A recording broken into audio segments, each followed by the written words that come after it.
السلام عليكم حبايبي متابعيني، إن شاء الله بصحة وعافية يا رب.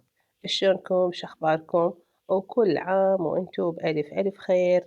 إن شاء الله ينعاد عليكم رمضان بالخير والصحة والعافية إن شاء الله. حبايبي اليوم جيت أتصور لكم الأجواء هذه الحلوة. هاي أمامكم السماء صافية والجو حلو، وبدأ الجو يصير كلش حلو، لا حار لا بارد. ما شاء الله تبارك الله. بعد البرد وبعد اللي جتنا الحرة هسه رجع الجو كلش حلو ما شاء الله. طبعا هاي نبقتنا احنا قاصيها من فوق ما شاء الله، وقامت تطق منا ومنا من الصفاح. ما شاء الله تبارك الله. ليش قصيتها؟ قصيتها من ورا الذبان والبق، وإلا هي شجرة تجنن وتموت، والنبق مالتها يخبل. عندي فيديوهات سابقة للي يحب يشوف النبق مالتها.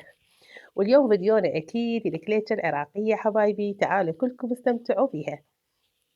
هنا عندي كيلو من الطحين نخلته، طبعا طحين صفر. وهنا ضفت عليها نص كيلو من الزبد اللي هو قالبين أو نص، كل قالب يعادل 200 غرام. أنا أضيف على الكيلو الطحين نص كيلو زبيب أو نص كيلو دهن، وهاي بقت يمكم اللي حابين انتو تضيفوا. وأكيد رشة الملح، ونص كوب من الحليب، نص كوب من السكر، ملعقة صغيرة من الخميرة، ملعقة صغيرة من البيكنج باودر. وأكيد راح نفتفت الزبد مع الطحين إلى أن يكون شكله هيج متجانس، الطحين والزبد سوية.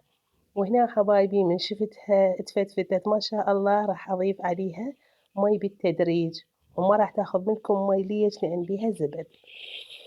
هنا حبايبي عندي الكليجة طلعت تجنن وتموت، طعمها يذوب بالفم، كلش طيبة ما شاء الله. العجينة مالتها هسه راح تشوفوها شلون طلعت هشة تخبط، لينة وحلو ملمسها، بس ما تلزق بالإيد، بكل سهولة اتشكلت وياي. طبعا هنا ضفت عليها المي بالتدريج إلى أن شفتها تعجنت، أخذت القوام المطلوب اللي أنا أريده. شوفوا العجينة شقد ناعمة وتخبل،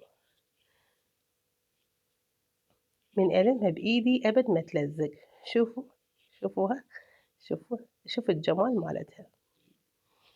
ما أحكي لكم على طعم الكليجة. هنا أكيد عندي التمر والسمسم.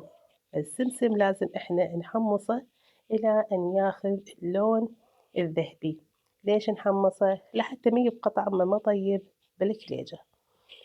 طبعا هنا بعد ما حمصت السمسم أكيد عندي تمر، وإحنا العراقيين نحب الكليجة أم التمر. هنا كملت السمسم، وراح أسوي وياكم أيضا التمر. التمر لازم ما نحشي أيضا على طبيعته، لازم إنه نطلع النوى من عنده ونخليه بالطاوة ونضيف عليه قليل من الزيت أو الزبد.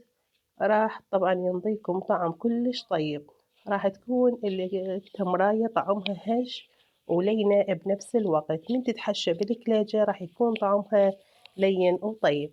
اكو هواية يحشون الكليجة التمر بس يفلسوه ويعجنوه ويحشوه بدون حمس بالزيت.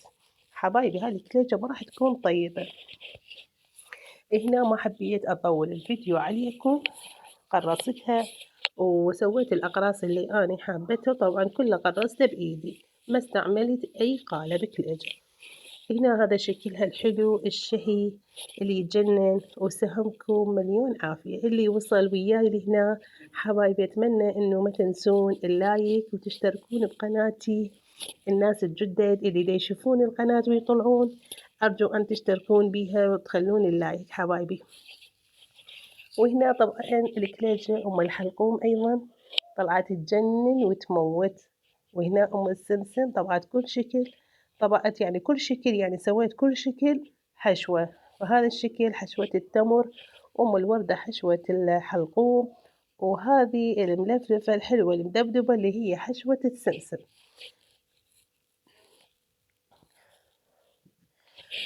وهنا حبايبي خلصنا كليشة العيد، وأتمنى إن كل يشوف هذا الفيديو يجرب هاي الكليجة ما شاء الله تبارك الله، كلش كلش طيبة.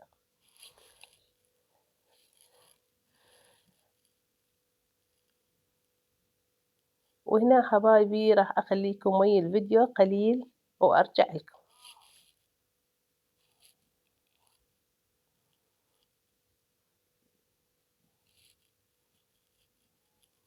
وهنا حبايبي اللي بقى عندي من التمر حبيت إنه أسويه كرات بالسمسم، طبعًا كلش طيب، أنا أحب هاي الكرات ودائمًا أعتمدها على الفطور، أخليها ويا سفرة رمضان.